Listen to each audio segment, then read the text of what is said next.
Whilst everyone's worshipping the S&P and the Nasdaq waiting for Nvidia's latest earnings drop, we're seeing quite significant gains within the UK FTSE, and this could potentially be a brilliant place to diversify into going forward for the next 5 years. In this video, we're going to be assessing whether or not the UK market rally is actually a hidden gem for the next 5 years. We're going to be looking at key inflationary data, what the Bank of England is actually plotting for the UK economy, and of course, some FTSE stock setups that could quietly outperform whilst nobody is paying attention.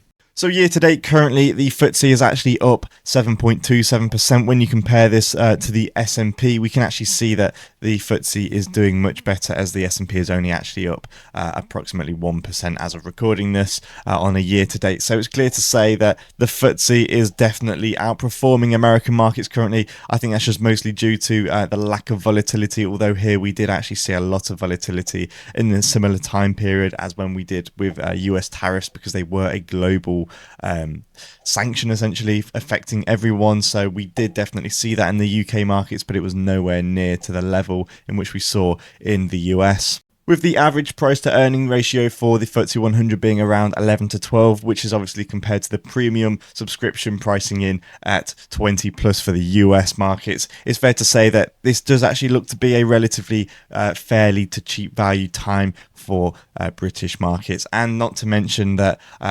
UK economy is definitely doing much better than it has done previously, especially now we have good weather. As you can see right behind me in my totally realistic background here, I am actually sat right in front of the Big Ben as of recording this.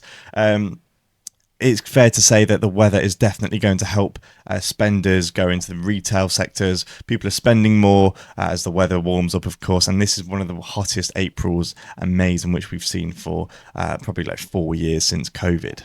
So one of the key negatives for the UK markets right now is definitely inflation. We've seen hyperinflation in the last month essentially, as April data came out recently, and this is all the way up at 4.1%. Obviously it's nowhere near it was just after COVID in 2022, where we saw massive amounts of inflation all the way at the peak of 9.6%, but it's still massively high currently, and it is climbing back up to 4.1% as of course the recent announcement, and this is just way too high. This is very unsustainable, and it kind of shows that the Bank of England doesn't really know what they're doing, as at the same time as this, they are actually dropping their interest rates.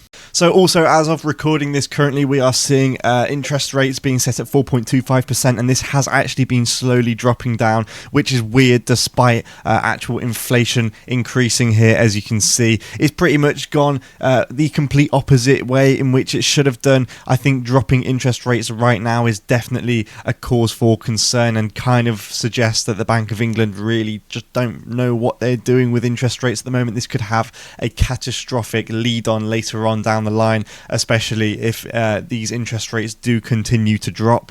The Bank of England chief economist has raised his concerns about this recent rapid decline in interest rates, suggesting a more cautious approach moving forward. He says, whilst long-term trajectory for interest rates remain downwards, the timing and extent of further rate cuts will likely depend on upcoming economic data, particularly inflation trends and wage growth. So with all of that inflationary data in mind, it's clear to say that the FTSE does have some intrinsic risk under it at the moment. It's not looking too good in the long run. Of course, the sustainability has a lot of questions around it currently, just with the macros in general. The companies are looking to do well, as we will see later on in this video, but at the moment I do think that there is a lot of risk within UK markets, especially if rates continue to drop as inflation continues to climb. It's just an absolute recipe for disaster. So the FTSE isn't exactly a sexy ETF to have. It's not exactly filled with flying space cars and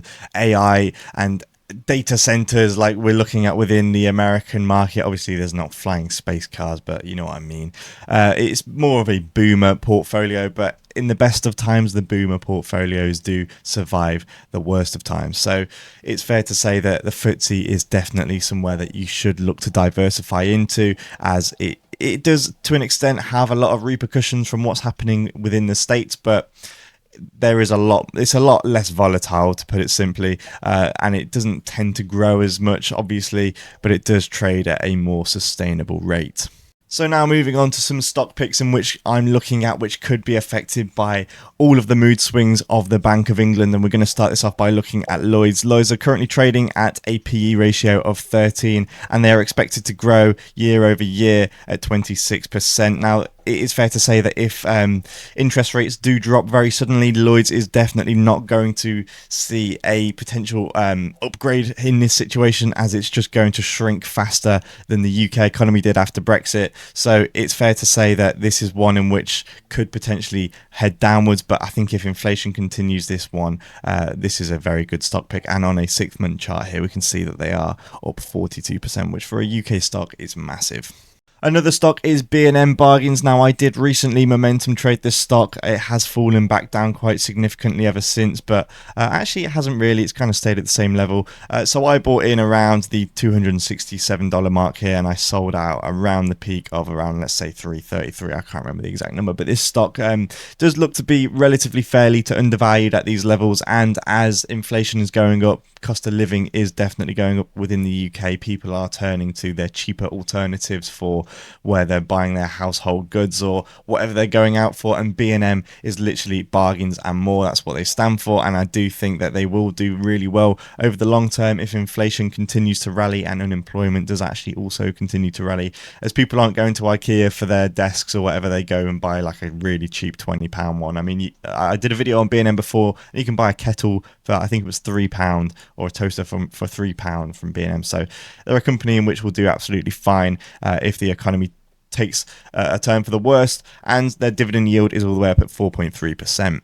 Next up is Rolls-Royce, which is pushing on, is doing absolutely amazing at the moment. It's up 52% over the last 6 months, and on a year to date, it's up 45%. And if we look here, it's at an all-time high, which is just absolutely incredible for this British company. It's currently at a PE of 27, which is really high for a UK stock, and it only pays a dividend yield of 0.73. But the issue the good thing with Rolls-Royce is they are a massive defence stock for European countries, and with European countries pouring money into defence spending now, it's one of the companies in which is just going to see a lot of exposure in the next couple of years.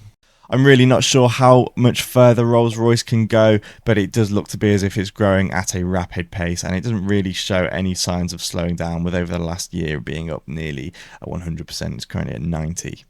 But I do think it's fair to say that this stock does not look particularly cheap at these levels. It could be one to momentum trade, but it's not one in which I'd be like, oh, this is a cheap moment to be buying. So there is that.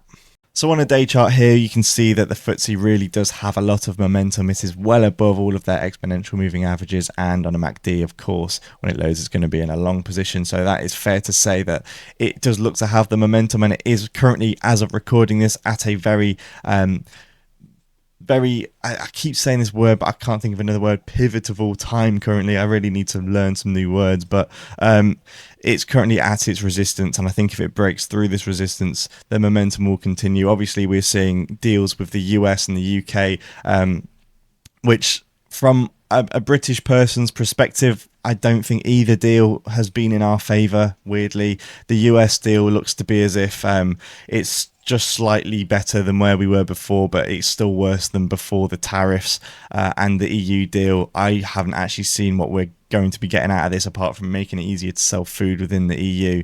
But then a lot of the fishermen are angry because now we've just signed a 12-year deal for them to use the Europeans to use our water. Which kind of defeats the point of Brexit to an extent. I feel like it wasn't a good deal at all. But that's just my opinion. Maybe I'm just not educated enough to understand where the macros are really going to head for that. But from my opinion, and I think a lot of people's opinions, they weren't the best deals. It's a good thing to get the ball rolling, and hopefully we can make better deals out of it for sure. But I don't really think that they were something that benefits the public. So is the UK market just a value trap, or is it actually a hidden gem? Personally, I think that selective plays within the UK market can do really well, as you've seen with Lloyds Bank, B&M, which recently had a bit of a rally, and of course Rolls-Royce. There is definitely money to be made within UK markets, but I think as a whole it's a bit slow. But if you are just trying to beat inflation, then FTSE is not a bad option, but I think the S&P is obviously better. But it's very good to diversify, as we've seen in the last couple of months. So let me know what you think in the comments below. I'd love to hear your opinion on the UK market as a whole. With that being said, I will see you for the next one.